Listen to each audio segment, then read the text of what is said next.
नमस्कार दोस्तों, मैं हूं आपके साथ करिश्मा।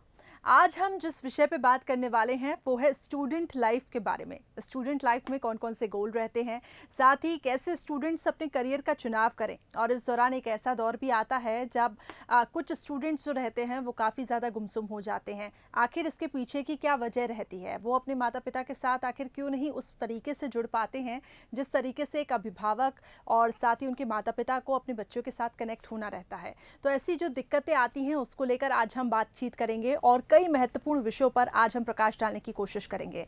इस वक्त हमारे साथ मोटिवेशनल स्पीकर पंकज चतुर्वेदी जी जुड़ चुके हैं। पंकज जी, सबसे पहले तो आपका बहुत स्वागत है बंसल न्यूज़ में। बहुत बहुत बहुत धन्यवाद करिश्मा। बहुत पंकज जी, आज सबसे पहले मैं आपसे जानना चाहूंगी कि ये विषय आखिर हमने क्यों चुना। मैं आपसे ही समझने की कोशिश करूंगी। देखिए, हम लोग मोटिवेशन के अलग अलग विषयों पर बंसल न्यूज़ के मंच से चर्चा करते हैं जी। और आज का विषय विद्यार्थी जीवन के लक्ष्य, चुनौतियां, उन विषयों पर हमने इसलिए केंद्रित किया कि अभी नया शैक्षणिक सत्र प्रारंभ होने वाला है। हमने देखा कि 12th क्लास के 10th क्लास के रिजल्ट पिछले महीने आए। नए कॉलेज की प्रवेश परीक्षाओं की तैयारी चल रही है। अभी हाल ही में यूपीएससी का रिजल्ट भी आया जहां लोग प्रतियोगी परीक्षाओं की तैयारी करते हैं। तो इसलिए ये विषय बहुत प्रासंगिक है और ये एक इस प्रकार का विषय है कि इस पर जितनी चर्चा की जाए उतनी कम है, क्योंकि मैं ऐसा मानता हूं कि विद्यार्थी जीवन तो कभी जीवन में समाप्त होता ही नहीं है।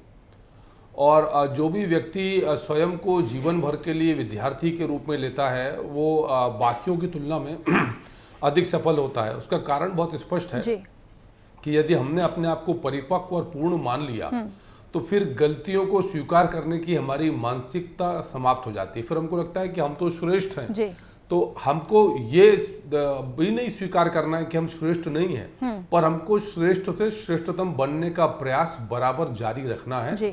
और इसीलिए यदि आपके जीवन भर विद्यार्थी रहने का भाव आपके भीतर बना हुआ है तो आपके बाकियों की तुलना में सफल होने की संभावनाएं लगभग 50% से अधिक बढ़ जाती हैं और ये एक बहुत बड़ा फिगर है। हम सामान्य तौर पर उस विद्यार्थी जीवन की बात करें जिसको हम लोग विद्यार्थी जीवन यानी हमारा समाज, हमारी सरकारें विद्यार्थी मानती है, वो स्कूल कॉलेज के विद्यार्थी। और वहाँ जब विद्या अर्जन के लिए हम जाते हैं तो हम सब ने नोटिस किया कि जो शिक्षण की पद्धति है उसमें एक लंबा बदलाव आया है और बहुत सारे प्रक्रियागत परिवर्तनों से वो बदली है। अब मुझे आज भी स्मरण आता है कि पहले के ज़माने में, आज से 3-4 दशक पहले, बल्कि 5 दशक लगा लें हम, 1950-60 के आसपास लोग ग्रेजुएशन भी बहुत मुश्किल से करते थे और हाई सेकेंडरी जो होती थी या हाई स्कूल जिसको 10th कहते हैं वो करने के बाद भी लोग बहुत भाषा में उनकी महारत हासिल होती थी, उनके गणित बहुत अच्छे होते थे और जो अन्य जीवन की भाषाएं और जीवन के जो गणित हैं, जो वास्तविक चुनौतियां होती हैं, वहां भी वो बहुत अच्छा प्रदर्शन करते थे। कारण ये था कि एक बुनियाद बहुत मजबूत थी और जो उनकी अप्रोच ऑफ एजुकेशन थी, शिक्षा और शिक्षण की जो उनकी ग्रहण करने की प्रवृत्ति थी वो बहुत भिन्न थी। पर इन 40-50 सालों में विद्यार्थी जीवन, विद्यार्थी का भाव, विद्यार्थी की भावना, इन सब में बहुत परिवर्तन आया। तो सबसे पहले तो विद्यार्थी को ये मान के चलना है कि जो अभिभावक हैं यानी उनके पेरेंट्स हैं, माता पिता, उनके अलावा जो तीसरा व्यक्ति है जो विद्यार्थी का 100% हित चाहता है वो उनके अध्यापक हैं, चाहे वो स्कूल के अध्यापक हों, कॉलेज के हों या किसी तकनीकी या मेडिकल के विषय के। तो हम सब लोग ये भूल करते हैं कि कई बार हम अपने अध्यापक को हास परिहास में लेते हैं। नहीं लेना चाहिए, क्योंकि वो व्यक्ति उस विषय का विशेषज्ञ है, जीवन भर के लिए उसने अपने आप को विषय के प्रति समर्पित किया है और हमको उनके जीविकोपार्जन के विषय को पीछे रखना होगा। हमको उनके समर्पण को, उनकी प्रतिबद्धता को, उनके लगन को, उनके श्रम को सम्मान देना पड़ेगा। और यदि हम इस भाव और ऐसा इसलिए कह रहा हूँ कि मैंने स्वयं अपने विद्यार्थी जीवन में कई बार ये भूल करी कि हम शिक्षकों का उतना सम्मान नहीं करते थे जिसके वो पात्र हैं। इसीलिए हमारे यहाँ तो ये कहा गया है कि गुरु गोविंद दोऊ खड़े काके लागू पाए, बलिहारी गुरु आपकी गोविंद दियो बताए। यानी गुरु की महत्ता प्रभु से, भगवान से अधिक है और भगवान तक पहुंचने का मार्ग भी गुरु बताते हैं। तो वैसी भावना के साथ हमको पढ़ना है। नंबर 1, नंबर 2, प्रतिस्पर्धा रखना है आपको, पर ईर्ष्या नहीं रखना है आपके सहपाठियों से। क्योंकि करिश्मा, आप देखती हैं जीवन में, आप टीवी एंकर हैं, मैं बोलने का काम करता हूं, हम इसी बंसल परिवार की बात करें तो यहाँ कुछ लोग जो हैं वो कैमरे के एक्सपर्ट हैं, कुछ लोग जो जिसको हम आपका प्रोडक्शन होता है प्रोडक्शन के एक्सपर्ट हैं, कुछ लोग दूसरे टेक्निकल फील्ड के एक्सपर्ट हैं। तो बहुत सारे तकनीकी पक्ष जिन पर अलग अलग लोग काम कर रहे हैं। हर आदमी एंकर नहीं है, हर आदमी पत्रकार नहीं है। ऐसा ही जीवन है कि जीवन में एक ही विद्यालय से पढ़े विद्यार्थी, कोई उसी विद्यालय का विद्यार्थी, एक ही कक्षा, वही पाठ, वही पाठ्यक्रम, वही अध्यापक, लेकिन दोनों के जो सफलता का स्तर, उसमें जमीन आसमान का फर्क आता है। वो फर्क वहीं से आ जाता है, क्योंकि शिक्षक की तो भाव और भावना रहती कि मैं मेरे हर विद्यार्थी को, क्योंकि उसके लिए सारे विद्यार्थी समान हैं, मैं मेरे हर विद्यार्थी को सर्वश्रेष्ठ बनाने का प्रयास करूं, गढ़ने का प्रयास करूं। यानी कि आपका ये भी कहना है कि प्रतिस्पर्धा भी होनी चाहिए और इसके साथ ही थोड़ी ईर्ष्या रखना सही हो, लेकिन अगर ये सकारात्मक तौर पे नहीं, मैं उसी, बस ईर्ष्या जरा भी नहीं रखना है। अच्छा। प्रतिस्पर्धा, स्वस्थ प्रतिस्पर्धा। यदि मान लीजिए कि आपका कोई सहपाठी आपसे किसी विषय विशेष में महारत हासिल करता है, तो आपके मन में ये भाव नहीं आना चाहिए ईर्ष्या का कि ये उस विषय में विशेषज्ञ कैसे, मैं भी उतना श्रम करता हूं, मैं भी वही पुस्तक पढ़ता हूं। आपको ये भाव रखना चाहिए कि मैं इससे कैसे सीख सकता हूं।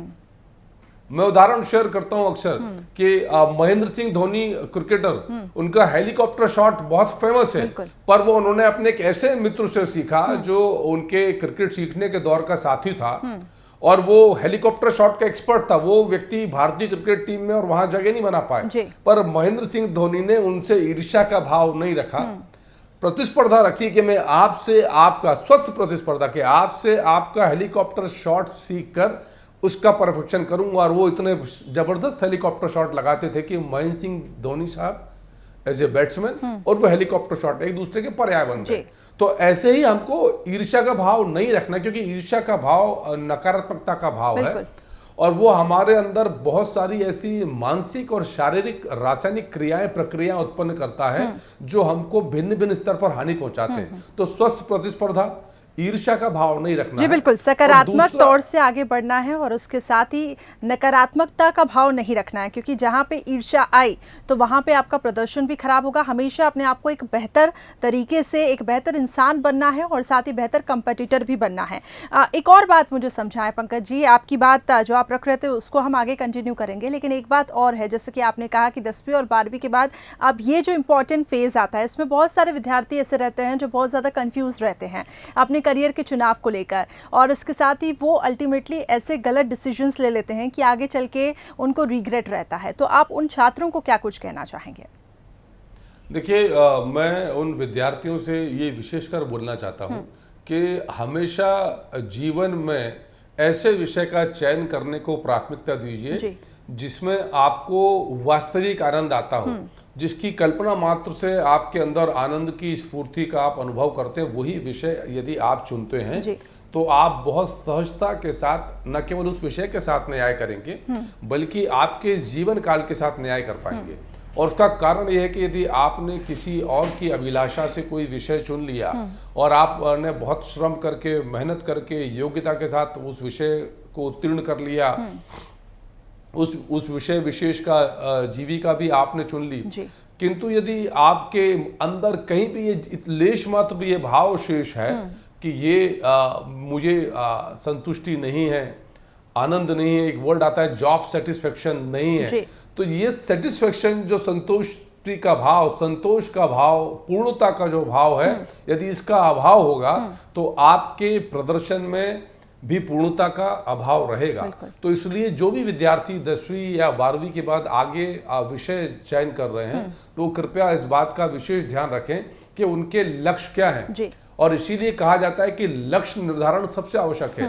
मैं यहाँ बैठा हूँ करिश्मा जी, मेरे पास 4 दिशाएं हैं, मैं चारों दिशाओं में जा सकता हूँ, लेकिन यदि मेरा स्थान और लक्ष्य तय नहीं कि मुझे कहाँ जाना है, तो मैं करूंगा क्या कि मैं किसी भी दिशा में चल दूंगा। तो मैं कहूंगा क्या कि मैं चल रहा हूं, श्रम कर रहा हूं, मेहनत कर रहा हूं, मैं पढ़ भी रहा हूं, इस क्लास भी अटेंड कर रहा हूं, कोचिंग भी अटेंड कर रहा हूं, सेमिनार भी अटेंड कर रहा हूं, मेहनत कर रहा हूँ, 10-10, 12-12 घंटे मेहनत कर रहा हूँ, लेकिन मैं पहुंच क्यों नहीं पा रहा? आप इसलिए नहीं पहुंच पा रहे कि आपका लक्ष्य नहीं है। ये ठीक ऐसे है कि किसी भी सड़क पर आप चल दिए, तो इसलिए जीवन का और जीवन यापन का एक लक्ष्य निर्धारित कर रहे हैं कि आप मूल रूप से करना क्या चाहते हैं। और ढेर सारे इतने अच्छे अच्छे कार्य क्षेत्र हैं इस दुनिया में, और अब तो ये सदी तो कहा जाता है कि मानव प्रजाति के लिए सर्वश्रेष्ठ सदी है, जहां आपके टिप ऑफ फिंगर्स पर, उंगलियों पर जानकारी दुनिया भर की है। हम लोग जब विद्यार्थी काल में थे तो लाइब्रेरियां स्कूल में मजबूत नहीं होती थी, तो एक भोपाल में ब्रिटिश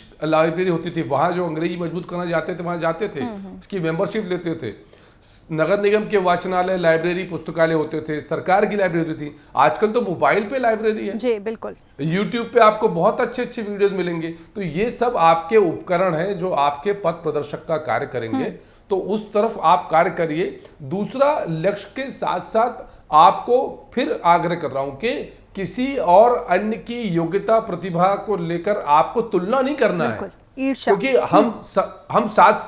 करिश्मा, हम 700 करोड़ लोग हैं दुनिया में। 700 करोड़ लोगों के फिंगरप्रिंट्स डिफरेंट हैं, चेहरे का हाव भाव भिन्न भिन्न है, कद काठी भिन्न है, यहां तक कि आवाज अलग है, बोलने का अंदाज अलग है।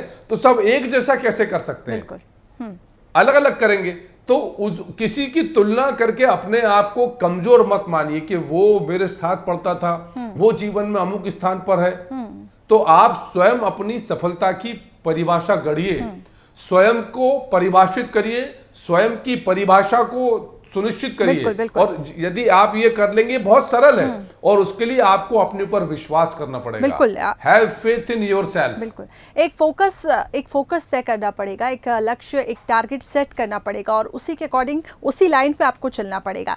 और एक और महत्वपूर्ण बात है कि ईर्ष्या आपको नहीं करनी है। अगर ये भाव जहां पर आता है तो कहीं ना कहीं वहां पे नकारात्मकता देखने को मिलती है। पंकज जी, एक और चीज़ मैं पूछूंगी, ये तो वो छात्र जिन्होंने अपने सपनों को साकार करने के लिए एक लक्ष्य यहाँ पे वो टारगेट कर रहे हैं, लेकिन कुछ ऐसे स्टूडेंट्स भी रहते हैं जो काफ़ी ज़्यादा अपने पेरेंट्स के सपनों को लेकर आगे बढ़ते हैं। ये उनके सपने नहीं रहते हैं, जस्ट बिकॉज कि उनके पेरेंट्स ये चाहते हैं कि मेरा बेटा डॉक्टर बने, मेरी बेटी इंजीनियर बने, तो फिर वो उस विषय पे पढ़ाई करते हैं, लेकिन वो रुचि उनकी आगे दिखाई नहीं देती है।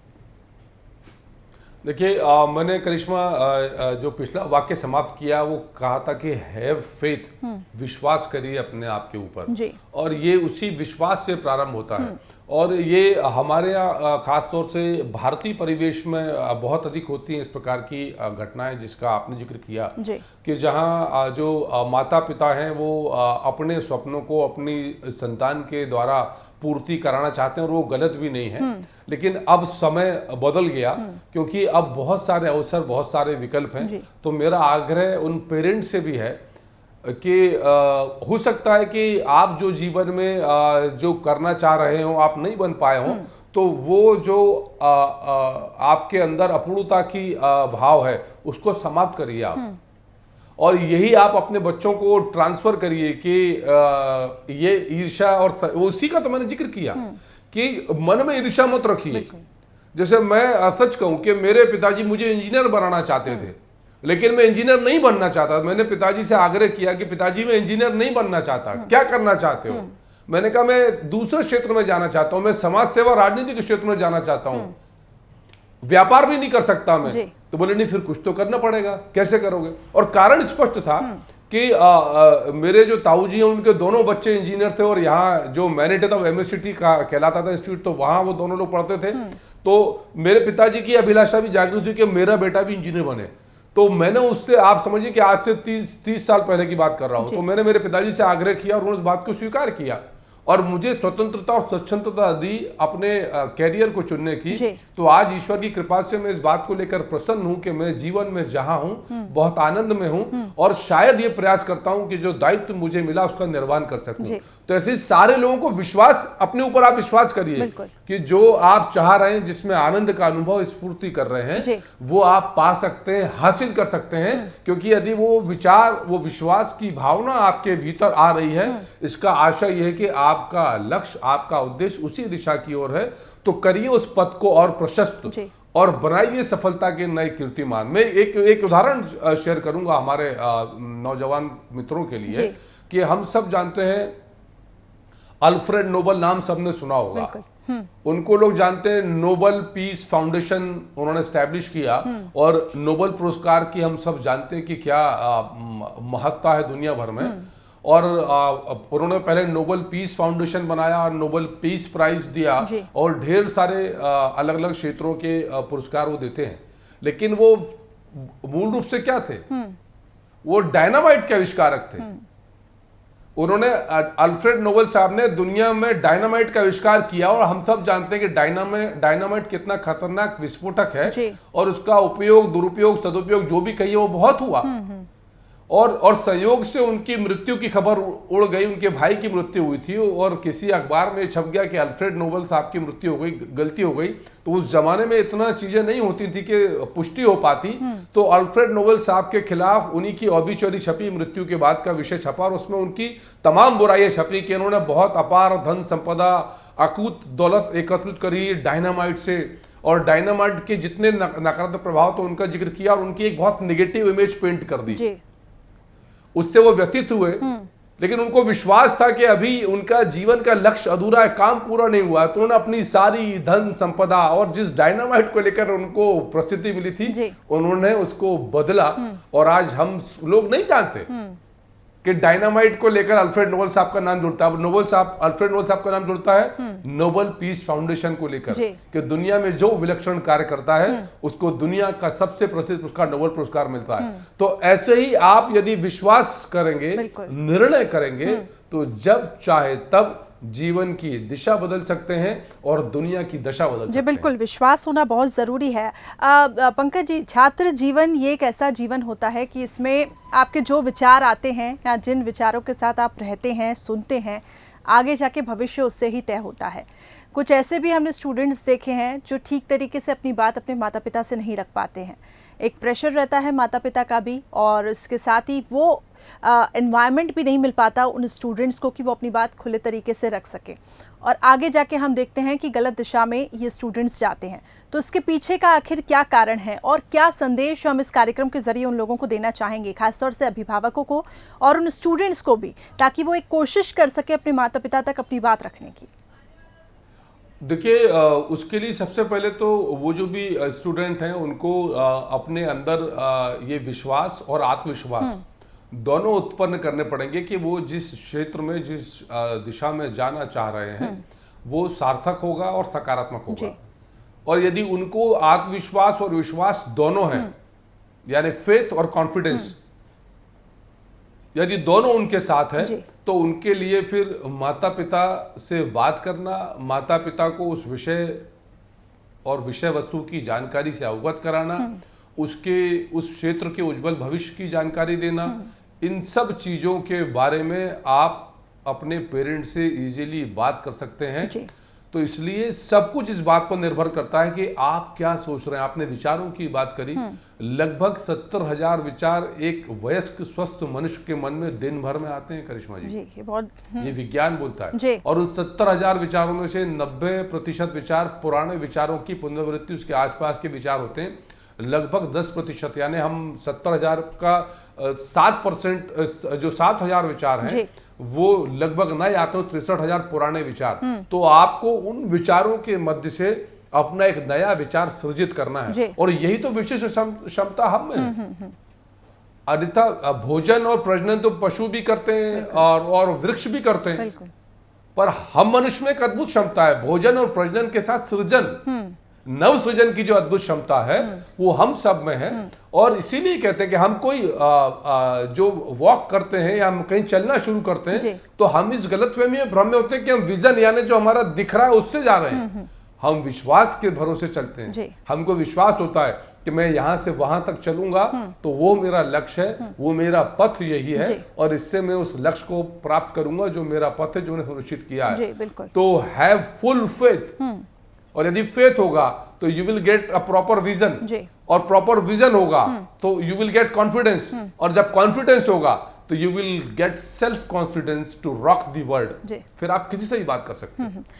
पंकज जी, एक और चीज़ समझाए कि इस वक्त हम देख रहे हैं टेक्नोलॉजी काफ़ी ज़्यादा एडवांस हो चुकी है, साथ ही हम ये भी देखते हैं कि बहुत सारे ऐसे फैक्टर्स हैं जो स्टूडेंट्स को काफ़ी डिस्टर्ब भी करते हैं।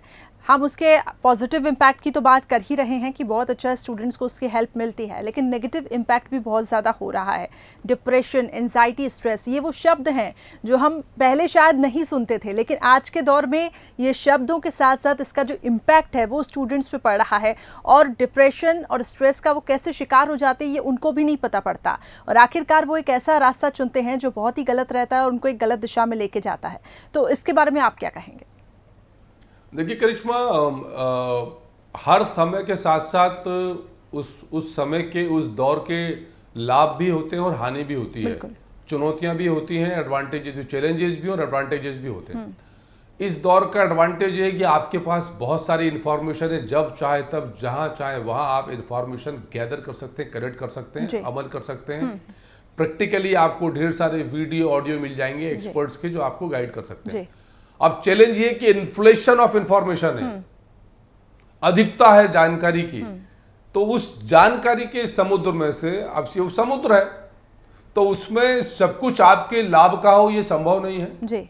और आप यदि समुद्र में उतरेंगे तो वहां ऐसे विशाल का जीव जंतु भी होंगे जो आपको हानि पहुंचा सकते हैं। यानी इसमें ऐसी बहुत सारी इंफॉर्मेशन है जो आपके काम की नहीं है और काम की नहीं है, और यदि आप उसमें उतरे तो आपको हानि पहुंचा सकती है। तो आपको जब भी आप इंफॉर्मेशन लेने जाएं तो पहले तय कर लें कि what you want to get and what you want to give up. आप क्या छोड़ना चाहते हैं, क्या आपको त्यागना है और क्या आपको ग्रहण करना है। यदि ये स्पष्ट होगा, सुनिश्चित होगा, टारगेटेड लक्ष्य की जिसका हमने जिक्र किया कि यदि आपका लक्ष्य स्पष्ट होगा तो it would be easy to you to give up and to get. तो आप तय कर लीजिए, पहले निर्धारण कर लीजिए कि आप इस जो ज्ञान का अथाह भंडार और समुद्र है, जो तकनीक की बदौलत आपके पास सहजता से उपलब्ध है, उसमें से आपको क्या चाहिए। और मुझे इसमें ऐसा लगता है कि समाज का और परिवारों का योगदान थोड़ा अधिक हो जाता है कि इनिशियल स्टेज में पेरेंट्स को, जो उस घर में उन बच्चों के अभिभावक हैं, उनको भी अपने नौजवान जो बच्चे हैं, विद्यार्थी हैं, उनसे सतत संवाद रखना चाहिए, क्योंकि यदि वो संवाद का सेतु समाप्त हो जाता है तो फिर उस समुद्र में फिर कोई रास्ता नहीं मिलता है और वो कहीं भी गलत सलत जानकारी पर चले जाते हैं। तो यदि परिवार में संवाद होगा, तो अध्यापक से संवाद होगा, अपने बड़े भाई बहनों से संवाद बना रहेगा, मित्रों से संवाद बना रहेगा, तो फिर आपके यानी उस विद्यार्थी के पथभ्रष्ट होने की संभावनाएं बहुत कम हो जाती हैं और फिर वो उसी सही रास्ते पर चलेगा जहां पहुंचकर वो अपने लक्ष्य को प्राप्त कर सकता है। तो ये जिम्मेदारी उन बड़े लोगों की भी है जिनके घर में विद्यार्थी हैं कि उनसे संवाद करें। और अब तो समय पर्याप्त है, ना हो तो 24 घंटे में एक समय सुनिश्चित करें, 2 दिन में, 3 दिन में करें, हफ्ते में 1 दिन सुनिश्चित कर लें, पर सुनिश्चित करें 7 दिन से ज्यादा का अंतराल ना हो। नौजवान जो परिवार के, उनके और परिवार के बड़ों के बीच में संवाद। जी बिल्कुल। तो संवाद यानी कि कम्युनिकेशन होना बहुत ज़रूरी है और इसमें सोसाइटी का भी बहुत ज़्यादा इंपॉर्टेंट रोल है कि वो किस तरीके से उस स्टूडेंट को देखती है, क्योंकि ये बहुत ज़्यादा उस स्टूडेंट पे इम्पैक्ट पड़ता है। साथ ही उनके जो पेरेंट्स हैं, बच्चों के जो पेरेंट्स हैं, वो ठीक तरीके से अगर बच्चों के साथ कम्युनिकेट करें, उनके बारे में, उनके शौक़ के बारे में जानें, तो कहीं ना कहीं जो परिस्थितियाँ बनती है कि बच्चे गलत कदम उठाएंगे तो वहाँ पर थोड़ा काबू लग सकता है। एक आखिरी सवाल मेरा पंकज जी, क्योंकि समय की भी कमी है, मैं चाहूंगी कि इसको हम सम अप करें। क्या आप एक लास्ट मैसेज उन स्टूडेंट्स को देना चाहेंगे जिनके लिए अभी का दौर बहुत ज़्यादा इंपॉर्टेंट फेज़ है, 10th एंड 12th के बाद अपने करियर का चुनाव करेंगे और भविष्य के लिए सुनहरे सपने वो देख रहे हैं, उनको आप क्या यहाँ पे मैसेज देना चाहेंगे? और इसके साथ ही वो छात्र जो परीक्षाएँ उत्तीर्ण नहीं कर पाए हैं लेकिन फिर भी कैसे वो अपने अंदर एक पॉजिटिविटी लाए? एक ही मैसेज है, never ever never ever never ever give up. कभी भी हार मत मानिए। बिल्कुल। विजेता में और जो हारता है उनमें एक ही अंतर होता है कि जो पराजय स्वीकार कर लेता है वो दोबारा उठकर नहीं खड़ा होता है, और जो विजेता होता है वो हर पराजय के बाद जब तक जय नहीं मिलती तब तक अविरल कार्यरत रहता है, श्रम करता रहता है। तो आप भी हिम्मत मत कभी छोड़िएगा। स्वामी विवेकानंद जी हमेशा कहते थे कि गरीब वो नहीं कि जिसकी जेब में धन नहीं है, गरीब वो है जिसने हौसला छोड़ दिया है, जिसने हिम्मत छोड़ दी है, जिसने धैर्य त्याग दिया है। तो have patience, do the practice regularly, you will get the desired result, it is my guarantee. और ये खाली मेरी गारंटी नहीं है, ये दुनिया की सफलता का सिद्धांत है कि जो सफल हुआ है उसने कभी हार नहीं मानी है। और आप गिर रहे हैं तो गिरने का आशय ये कि आपको उठकर खड़े होना है। जी, बिल्कुल। गिरकर आप ऊपर देख रहे हैं, आप जब भी गिरते हैं तो ऊपर नजर जाती है आपकी, वो इसलिए नजर जाती है कि दोबारा खड़े हुई। और इसका इज द लिमिट में इसीलिए अक्सर कहता हूं कि चांद सूरज बनने का प्रयास करिए। यदि चांद सूरज ना भी बन पाए तो यदि सितारे भी बन गए तो धरती के किसी कण से तो कई गुना बेहतर हो। तो करिए कोशिश चांद सूरज बनने की, और चमक कर सितारा बनकर चमकिए और दुनिया का मार्गदर्शन करिए, अपने परिवार का नाम रोशन करिए। बिल्कुल। और वो कहते हैं ना, keep your feets on ground and your eyes on stars. जैसा कि आपने कहा कि देखने की वहाँ कोशिश करें जहाँ अपने आप को देखते हैं, लेकिन उसके लिए बहुत ज़रूरी है आप एक सही डायरेक्शन में जा रहे हो और आपके अंदर वो कॉन्फिडेंस हो, वो टारगेट सेट हो और विश्वास हो आपके अंदर। बहुत बहुत शुक्रिया हमारे साथ पंकज जी जुड़ने के लिए। मुझे लगता है कि बहुत इंपॉर्टेंट मैसेज हमने इस कार्यक्रम के जरिए डिलीवर किया है। बहुत बहुत शुक्रिया हमारे साथ जुड़ने के लिए। तो इसी के साथ हमारी इस खास पेशकश में फिलहाल इतना ही। मुझे दीजिए इजाजत। नमस्कार।